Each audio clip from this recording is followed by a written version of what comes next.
Hello friends, स्वागत है आपका आपके अपने YouTube channel chemistry and GK Shashi Sidana पर।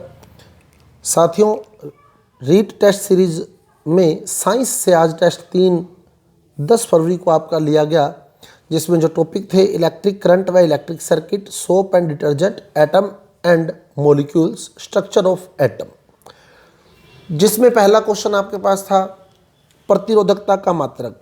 तो हर क्वेश्चन की हम एक्सप्लेनेशन करने जा रहे हैं कि कैसे उसको सोल्व करना है क्वेश्चंस को। तो यदि आपने अभी तक हमारी टेस्ट सीरीज को ज्वाइन नहीं किया है तो डिस्क्रिप्शन बॉक्स में दिए गए लिंक के माध्यम से आप लोग देख सकते हैं कि कैसे टेस्ट सीरीज में क्वेश्चन आपने अटैम्प्ट करके हमें आंसर सेंड करने हैं। वो सारा जो डिटेल है वो डिस्क्रिप्शन बॉक्स में दिए गए लिंक से आप लोग देख सकते हैं, और आंसर की टेलीग्राम चैनल पर प्रोवाइड करवा दी गई है। टेलीग्राम चैनल का लिंक भी डिस्क्रिप्शन बॉक्स में दिया गया है, तो वहाँ से आप हमारे टेलीग्राम चैनल को भी ज्वाइन कर सकते हैं। तो पहला क्वेश्चन आपके पास था प्रतिरोधकता का मात्रक है। तो प्रतिरोधकता का जो सूत्र होता है रो बराबर R into A by L. Rho बराबर R into A by L. Rho प्रतिरोधकता होती है। आर का मात्रक क्या होता है? आर यानी प्रतिरोध। प्रतिरोध का मात्रक होता है ओम। फिर आगे क्षेत्रफल। क्षेत्रफल का मात्रक होता है वर्ग मीटर। फिर आगे लंबाई। लंबाई का मात्रक होता है मीटर। मीटर से मीटर कट जाएगा तो ओम मीटर, यानी प्रतिरोधकता का मात्रक आएगा ओम मीटर। दूसरा क्वेश्चन, एक चालक तार की लंबाई 4 गुना तथा अनुप्रस्थ काट का क्षेत्रफल 1/4 कर दिया गया तो उसकी प्रतिरोधकता अपरिवर्तित रहेगी। तो उसकी प्रतिरोधकता अपरिवर्तित रहेगी, क्योंकि प्रतिरोधकता जो होती है वो लंबाई और क्षेत्रफल के साथ परिवर्तित नहीं होती। क्यों नहीं होती? देखो आप, मैंने जब इस टॉपिक को करवाया था तब भी क्लियर किया था, रो बराबर R into A by L. हम लंबाई को बढ़ाएंगे उसी अनुपात में प्रतिरोध बढ़ जाएगा तो वो कैंसिल हो जाएगा। क्षेत्रफल को घटाएंगे 1/4 करेंगे उसी अनुपात में प्रतिरोध बढ़ जाएगा, क्योंकि प्रतिरोध व्युत्क्रमानुपाती होता है। क्षेत्रफल घटेगा तो प्रतिरोध बढ़ जाएगा, फिर वो कैंसिल हो जाएगा। तो इसलिए प्रतिरोधकता जो होती है वो अपरिवर्तित रहती है, क्योंकि लंबाई और क्षेत्रफल के साथ प्रतिरोध भी उसी अनुपात में परिवर्तित हो जाता है। विभिन्न मानों के तारों को श्रेणी क्रम में जोड़कर एक विद्युत स्रोत से जोड़ दिया जाए तो प्रत्येक प्रतिरोध में, श्रेणी क्रम के अंदर क्या होता है, श्रेणी क्रम में ये प्रतिरोध तारें होती हैं। तो धारा यहाँ से एंटर की, वही धारा इसमें जाएगी, वही धारा इसमें जाएगी, वही धारा इसमें जाएगी। क्लियर? लेकिन इन प्रतिरोध तारों के सिरों पर वोल्टमीटर लगा होता है विभवांतर को मापने के लिए, क्योंकि इनका प्रतिरोध अलग अलग है। विभिन्न मान के प्रतिरोध अलग अलग है, R1, R2, R3। इसलिए V1 जो होगा वो बनेगा R1I, V2 बनेगा R2I और V3 बनेगा R3I। तो यानी धारा समान रहेगी परंतु विभवांतर भिन्न हो जाएगा। तो तीसरे में आएगा डी। फिर चौथा क्वेश्चन था, दो चालक तारों जिनका प्रतिरोध समान यानी 2 ओम है को समांतर क्रम में जोड़ दिया। तो समांतर क्रम का सूत्र 1/R बराबर 1/R1 प्लस 1/R2। और दोनों प्रतिरोधों का मान 2-2 ओम है तो 1/2 प्लस 1/2। तो आधा प्लस आधा 1 हो गया, तो 1/R बराबर 1, तो R बराबर 1। तो यानी प्रतिरोध भी, तुल्य प्रतिरोध भी 1 ओम ही आएगा। तो अब चौथे क्वेश्चन में हमारा आंसर आएगा कितना? 1 ओम। तुल्य प्रतिरोध 1 ओम। तो फोर्थ क्वेश्चन में आपका आंसर बनेगा सी। फिर आया था फ्यूज तार बना होता है अगला क्वेश्चन। तो फ्यूज तार टिन और लेड का बना होता है। अगला क्वेश्चन फ्यूज तार की विशेषता नहीं है, बहुत ही महत्वपूर्ण क्वेश्चन है। कई जगह आता है कि इसका प्रतिरोध जो होता है वो कम होता है, कई जगह आता है कि यहाँ चालक था कि इसका जो प्रतिरोध होता है वो ज़्यादा होता है। वो सारा प्रोसेस समझ लें आप लोग। अब देखो होता क्या है, ये मान लो हमारा एक विद्युत परिपथ है सारा, यहाँ एमीटर लगा हुआ है और यहाँ मान लो कोई बैटरी लगी हुई है, और यहाँ मान लें कि हम फ्यूज लगा हुआ है, और यहाँ मान लें कि कोई लोड लगा हुआ है। ये लोड लगा हुआ है, ये लोड हो गया, ये फ्यूज हो गया, ये बैटरी हो गई। अब इसके अंदर फ्यूज के अंदर जो तार लगा होता है, फ्यूज तार, उसका जो प्रतिरोध होता है परिपथ में जुड़े लोड के प्रतिरोध से तो कम होता है। क्योंकि लोड के अंदर आप जैसे बल्ब ही देखें, बल्ब का तंतु आपने देखा होगा इस तरह से बहुत ज़्यादा, उसकी लंबाई बहुत ज़्यादा होती है तार की। तो हम लोग पढ़ते हैं आर समानुपाती होता है एल के। तो लोड के अंदर जो तार की लंबाई होती है बहुत ज़्यादा कर दी जाती है, इसलिए उस लोड का प्रतिरोध जो होता है वो ज़्यादा हो जाता है। अतः वहाँ फ्यूज तार जो होता है उसका प्रतिरोध कम हो जाता है। क्लियर। अब वही अगर हम लोग समान लंबाई का चालक तार देखें, जैसे मान लो फ्यूज तार है 1 सेमी और ऐसे ही 1 सेमी चालक तार है, तो फ्यूज तार का जो प्रतिरोध है वो चालक तार के प्रतिरोध से ज़्यादा होता है, चालक तार के प्रतिरोध से ज़्यादा होता है। क्लियर। क्योंकि मिश्र धातु है तो मिश्र धातुओं का प्रतिरोध उच्च माना जाता है, मिश्र धातुओं का जो प्रतिरोध होता है वो उच्च माना जाता है। तो फ्यूज तार का प्रतिरोध उच्च होता है, किससे? समान लंबाई के चालक तार से, लेकिन जो उसके साथ परिपथ में लोड जुड़ा होगा उससे कम होता है। क्लियर। तो ये बहुत ही इंपॉर्टेंट क्वेश्चन है, कई बार सीधा देता है फ्यूज तार की विशेषता है, तो उसमें अगर यूं देता है मान लो लोड से कम प्रतिरोध व उच्च गलनांक, बिल्कुल सही है। लोड से इसका प्रतिरोध कम होता है और कम गलनांक इसका कम होता है फ्यूज तार का। तो फ्यूज की विशेषता है कि कम प्रतिरोध कम गलनांक, किससे? लोड से। लेकिन उच्च प्रतिरोध उच्च गलनांक, उच्च प्रतिरोध कम गलनांक, ये विशेषता है समान लंबाई के चालक तार से। तो फ्यूज तार में दोनों बातें आ सकती हैं, उच्च प्रतिरोध कम गलनांक तो कम ही होता है। तो यहाँ चौथी विशेषता नहीं थी, चौथी विशेषता इसकी नहीं है, क्योंकि चौथे ऑप्शन में आपको गलनांक ज़्यादा कहा गया है, जबकि फ्यूज तार का जो गलनांक होता है वो कम होता है। चौथे ऑप्शन में आपको गलनांक ज़्यादा कहा गया है, तो चौथा ऑप्शन गलत था इसका। फ्यूज तार का गलनांक हमेशा कम होगा, लेकिन जो प्रतिरोध है वो ज़्यादा भी कह सकता है और कम भी कह सकता है। प्रतिरोध ज़्यादा और कम दोनों होते हैं। ज़्यादा किससे? समान लंबाई के चालक तार से, और कम किससे? लोड से। कम लोड से और ज़्यादा समान लंबाई के चालक तार से। तो अगर सीधा दे दे फ्यूज तार की विशेषता है, तो फिर वो चालक तार से कंपेयर करके दिया होता है। फ्यूज तार की विशेषता है, कई बार सीधा क्वेश्चन दे देता है, तो उस समय आपने उच्च प्रतिरोध व कम गलनांक ही सेलेक्ट करके आना है। फ्यूज तार की विशेषता अगर सीधा दे देता है आपको, तो उच्च प्रतिरोध और कम गलनांक ही करके आना है, ये विशेष ध्यान रखना। क्लियर। फिर वैद्युत संयोजन व्यवस्था में सीधा मीटर से जोड़ा जाता है, तो डायरेक्ट मीटर से जुड़ा होता है उदासीन तार। विद्युन्मय तार को पहले फ्यूज से फिर मीटर से, भूसंपर्कित तार सीधा सर्किट से जोड़ा जाता है और उदासीन तार डायरेक्ट मीटर में जोड़ा जाता है। तो आपका आंसर आएगा बी, 7वें के अंदर। 8वां क्वेश्चन, 1000 वाट की वैद्युत युक्ति प्रतिदिन 4.5 घंटे प्रयुक्त की जाती है। यदि 1 यूनिट का मूल्य 5 रुपये हो तो अप्रैल माह का खर्च, अप्रैल माह में 30 दिन हो गए। क्लियर। और यूनिट निकालने का तरीका क्या होता है? किलोवाट घंटा।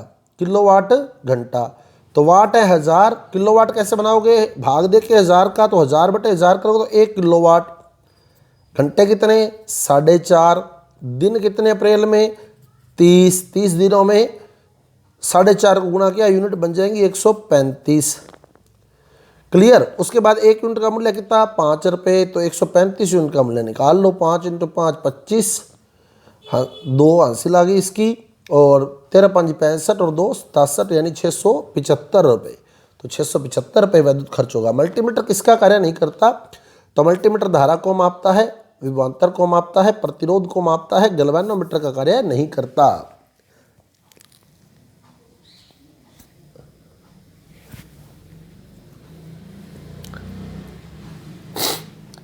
उसके बाद आपको 10वां क्वेश्चन दिया गया, निम्न में से वैद्युत शक्ति का सही सूत्र नहीं है। तो वैद्युत शक्ति का सूत्र होता है P बराबर VI। ओम का नियम लगाए तो V बराबर IR, तो या RI × I हो जाएगा। I 2 हो गए, I²R, वो V का मान रखने पर आया। अगर I का मान रख देता तो I का मान होता है V/R, इंटू भी V है तो V × V V² हो जाता। तो P बराबर VI आई स्केयर आर और वी स्केयर अपॉन आर, ये तीनों सही है। और चौथा ऑप्शन जो दिया हुआ था आपको आई स्केयर आर टी, वो गलत है। तो P बराबर वी आई बिल्कुल है सूत्र इसका, P बराबर आई स्केयर आर भी है, लेकिन P बराबर आई स्केयर आर टी नहीं है, तो ये शक्ति का सूत्र नहीं है। तो यहाँ C आपका आंसर बनने वाला था। ये ऊष्मा का सूत्र है, कार्य का सूत्र है। उसके बाद वह स्पीशीज जिस पर बोहर मॉडल लागू नहीं होता, तो बोहर मॉडल एक इलेक्ट्रॉन स्पीशीज पर लागू होता है। तो H के पास एक इलेक्ट्रॉन है, बिल्कुल इस पर लागू होता है। He के पास 2 इलेक्ट्रॉन होते हैं, लेकिन प्लस का मतलब इसने एक इलेक्ट्रॉन त्याग दिया, तो बिल्कुल इसके पास भी एक इलेक्ट्रॉन रहेगा, इस पर भी लागू होता है। Li 3 नंबर पे आता है, प्लस प्लस का मतलब यानी प्लस के 2, तो इसने 2 इलेक्ट्रॉन त्याग दिए तो एक बच गया, बिल्कुल इस पर भी लागू होता है। अब Be 4 नंबर पे आता है, लेकिन इसने प्लस प्लस 2 इलेक्ट्रॉन त्याग दिए तो इसके पास बचे 2 इलेक्ट्रॉन, तो जबकि बोहर मॉडल एक इलेक्ट्रॉन स्पीशीज पर लागू होता है, तो Be प्लस प्लस पर बोहर मॉडल लागू नहीं होता। फिर N कोश में दीर्घ वृत्ताकार पथों की संख्या है। N कोश यानी KLMN चौथा कोश हो गया, चौथा कोश हो गया। और कोश से एक कम होते हैं दीर्घ वृत्ताकार पथ, यानी इसमें दीर्घ वृत्ताकार पथ कितने होंगे? 3।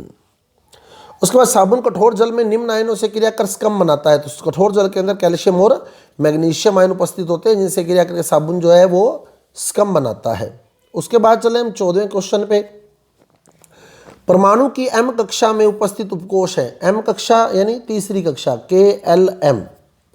पहली कक्षा में केवल S उपकोष होता है, दूसरी में S भी होता है और P भी होता है, तीसरी में S भी होता है, P भी होता है और D भी होता है, 3S 3P 3D, तो SPD। क्लोरीन में कितने इलेक्ट्रॉन की द्विगंशी क्वांटम संख्या का मान 0 है? तो 6 इलेक्ट्रॉन की। कैसे देखो, क्लोरीन आता है 17 नंबर पे। 17 नंबर पे अगर हम इलेक्ट्रॉनिक विन्यास लिखे तो 1s2, 2s2, 2p6, 3s2, 3p5। अब उसने कहा द्विगंशी क्वांटम संख्या, तो S के लिए द्विगंशी क्वांटम संख्या होती है 0, P के लिए द्विगंशी क्वांटम संख्या होती है 1, D के लिए द्विगंशी क्वांटम संख्या 2 और F के लिए होती है 3। अब उसने कहा द्विगंशी क्वांटम संख्या मान 0, 0 यानी S के लिए, तो S ये रहा, यहाँ भी 0 है द्विगंशी क्वांटम संख्या, S ये रहा, यहाँ भी 0 है, ये P आ गया, P के लिए 1 हो गई, फिर S आ गया, S के लिए 0 हो गई, फिर P आ गया, P के लिए 1 हो गई। तो अब आप देख सकते हैं 0 0 0, तो 2 इलेक्ट्रॉन ये, 2 ये, 2 ये, तो टोटल कितने इलेक्ट्रॉन हो गए? 6। उसके बाद परमाणु की L कक्षा यानी दूसरी कक्षा में घूम रहे, पहली कक्षा K और दूसरी L। और कोणीय संवेग आपसे पूछा गया, कोणीय संवेग का सूत्र होता है NH/2π, जहाँ कक्षा आपको दी गई L यानी दूसरी, तो 2H/2π, 2 से 2 कट गया यानी H/π, H/π। तो ये दोनों ऑप्शन गलत हैं, तो यहाँ आपका आंसर बनेगा क्या? H/π, डी ऑप्शन आपका आएगा। P31 में न्यूट्रॉन की संख्या है, P31, फास्फोरस 31 में, फास्फोरस का परमाणु क्रमांक 15, तो 15 फास्फोरस 31, ये प्रोटॉन है, ये प्रोटॉन प्लस न्यूट्रॉन है, तो प्रोटॉन प्लस न्यूट्रॉन में से अगर प्रोटॉन घटा दें तो फिर हमारे पास न्यूट्रॉन निकल जाएंगे, तो 31 - 15 यानी 16। निम्न में से एक मार्जक है सोडियम लोरिल सल्फेट। क्लोरीन के अंतिम इलेक्ट्रॉन हेतु सही क्वांटम संख्याएं हैं। क्लोरीन के अंतिम इलेक्ट्रॉन हेतु, तो अंतिम इलेक्ट्रॉन अभी हमने डिस्कस किया 3p5 में आता है, 3p5 अंतिम इलेक्ट्रॉन है, 3p5, तो ये पता लग गया कोश तीसरा है, कोश तीसरा है यानी मुख्य क्वांटम संख्या 3 है, तो मुख्य क्वांटम संख्या 3 है, ये भी है, ये भी है, ये भी है, तो यानी ये गलत हो गया। और क्योंकि p है तो द्विगंशी क्वांटम संख्या का मान 1 आ गया। S के लिए 0 होती है द्विगंशी क्वांटम संख्या, P के लिए 1 होती है द्विगंशी क्वांटम संख्या, तो द्विगंशी क्वांटम संख्या मान 1 आ गया, तो L का मान आ गया 1, तो ये गलत हो गया। अब ये 2 बच गए।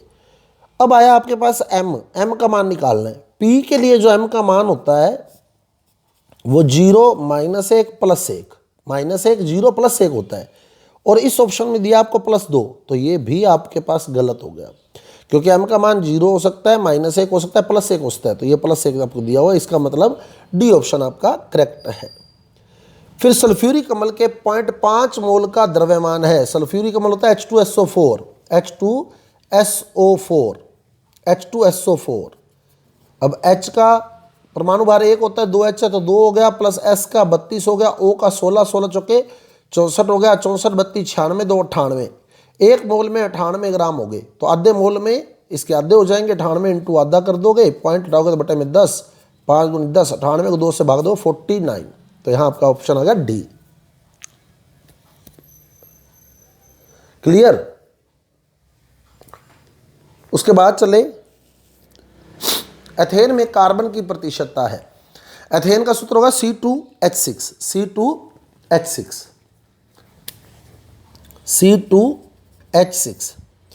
C कितने हैं 2, कार्बन का परमाणु भार 12, 12 दूना 24 प्लस 6 कितना होगा 30, टोटल हो गया 30, जिसमें से कार्बन कितना है 24, परसेंटेज बना लो 24/30 इंटू 100, 0 से 0 कट गई, 8 3 24, 8 10 80, 80%। डी ऑप्शन आपका आएगा 21वें के अंदर। उसके बाद आपको दिया गया 90 ग्राम ग्लूकोज में ऑक्सीजन परमाणु के मोलों की संख्या। 90 ग्राम ग्लूकोज में ऑक्सीजन परमाणु के मोलों की संख्या। ग्लूकोज का सूत्र C6H12O6। अगर हम इसका अनुभार निकालें तो 12 6 72, H का होता है 1 H का 1 तो 12 H का 12, O का होता है 16, 16 6 96, 96 12 108, 108 और 72 180, टोटल हो गया 180। अब 180 ग्राम ग्लूकोज अगर होती तो ऑक्सीजन के 6 मोल होते। अब ग्लूकोज आपको दी गई कितनी 90 ग्राम, तो 90 ग्राम दी गई तो ऑक्सीजन यहाँ आधा कर दिया तो यहाँ भी 6 का आधा कर दो 3, या यूँ कर सकते हो 180 ग्राम में है 6 तो 1 ग्राम में होंगे 6/180, तो 90 ग्राम में होंगे 6/180 इंटू 90, 90 दूना 180, 3 दूनी 6, तो 3 ऑक्सीजन परमाणु मोलों की संख्या आएगी 3। तो 22वें में आपका आंसर आ गया सी। 22वें का आ गया सी, 22वें का सी। अगला क्वेश्चन था 15 ग्राम एथेन का दहन करने पर बनने वाले कार्बन डाइऑक्साइड के मोलों की संख्या। तो एथेन का सूत्र होगा C2H6, दहन किया जाएगा ऑक्सीजन की उपस्थिति में। आप सीधा ही देख ले, इसमें 2 कार्बन है तो 2 CO2 बनेंगी। अब C2H6 का अभी हमने अनुभार सोल्व किया था 30, CO2 के मोल पूछे हैं उसने, तो मोल कितने बने 2, तो 30 ग्राम से 2 मोल बने, तो 1 ग्राम से कितने बनेंगे 2/30, और क्वेश्चन में है 15 ग्राम तो 2/30 इंटू 15, 15 दूना 30, 2 एकम 2, तो 1 मोल बनेगा। फिर आया ग्लूकोज में कार्बन की प्रतिशत मात्रा। तो ग्लूकोज अभी अपने सोल्व किया था C6H12O6, तो कार्बन आ गया 12 6 72 ग्राम, और टोटल अणुभार अभी निकाला था अपने कितना 180। अब परसेंटेज बना लो, कार्बन का 72, कुल कितना 180 इंटू 100, 0 से 0 कट गई, 18 चौके 72, 4 10 40, यानी 40% कार्बन है। उसके बाद आया 44 gram carbon dioxide. Carbon dioxide होगी CO2, अणुभार निकाल ले तो कार्बन का 12, O का 16, 16 दूना 32, 32 12 44, तो अणुभार इसका 44, और अणुभार बराबर होता है 1 मोल के, और 1 मोल में होते हैं 22.4 लीटर। तो 25वें का आएगा ए, 22.4 लीटर।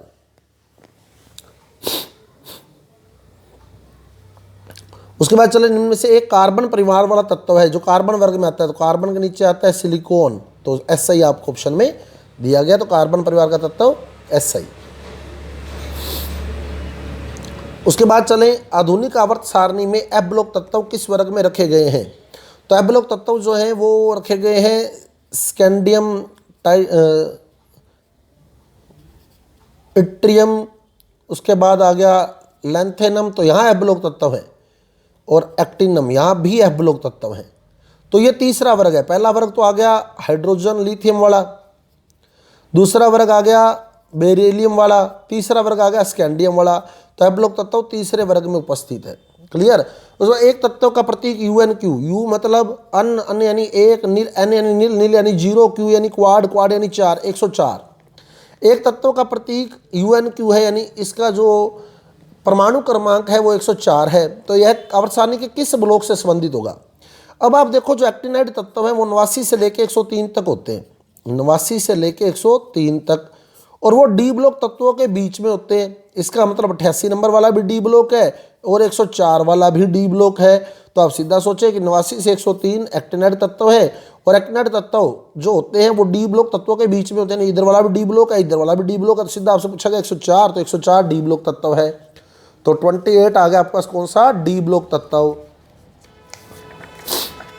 डी ब्लॉक तत्व। उसके बाद आ गया परमाणु की एन कक्षा, एन कक्षा यानी चौथी कक्षा। हेतु चुंबकीय क्वांटम संख्याओं का सही मान है। चुंबकीय क्वांटम संख्या बताती है कक्षकों को, तो आप सीधा देखें n कक्षा में कितने इलेक्ट्रॉन बढ़ते हैं 32, और 32 इलेक्ट्रॉन जो है वो 16 कक्षकों में आ सकते हैं, तो चुंबकीय क्वांटम संख्या आएगी 16। इलेक्ट्रॉन कितने 32 कितने कक्षकों में आ सकते हैं 16 में, तो चुंबकीय क्वांटम संख्या 16 आएगी। फिर कहते हैं निम्न में से पाउली के अपवर्जन नियम का पालन नहीं करता, तो पाउली का अपवर्जन नियम कहता है चारों क्वांटम संख्याएं सेम नहीं हो सकती, और इसीलिए हम एक इलेक्ट्रॉन एक कक्षक के अंदर क्लॉकवाइज और दूसरा एंटी क्लॉकवाइज दर्शाते हैं, और अगर हमने दोनों ही क्लॉकवाइज भर दिए तो वो पाउली का पालन नहीं करेगा, क्योंकि चारों क्वांटम संख्याएं सेम आने वाली है। तो पहले ऑप्शन में दोनों एक क्लॉकवाइज एक एंटी क्लॉकवाइज, एक क्लॉकवाइज एक एंटी क्लॉकवाइज, बिल्कुल ये पाउली के नियम का पालन करेगा, लेकिन ये हुंड के नियम का पालन नहीं करता। ये क्लॉकवाइज ये एंटी क्लॉकवाइज ये क्लॉकवाइज ये क्लॉकवाइज, तो ये पाउली के नियम का पालन नहीं करता। तो इस प्रकार तीसरे में आपका आंसर आ जाएगा बी। तो ये थे साथियों आपके थर्ड टेस्ट के आंसर। यदि आपको हमारे वीडियो आपके लिए बेनिफिशियल लग रहे हैं, लाभदायक लग रहे हैं, तो कृपया हमारे वीडियो को लाइक कीजिए, शेयर कीजिए और हमारे चैनल को सब्सक्राइब करना मत भूलिए, क्योंकि कॉम्पिटिटिव एग्जाम से संबंधित पूर्ण मटेरियल कंप्लीट मटेरियल आपको हमारे यूट्यूब चैनल पर मिलने वाला है। तो मिलते हैं अगले वीडियो के साथ। धन्यवाद।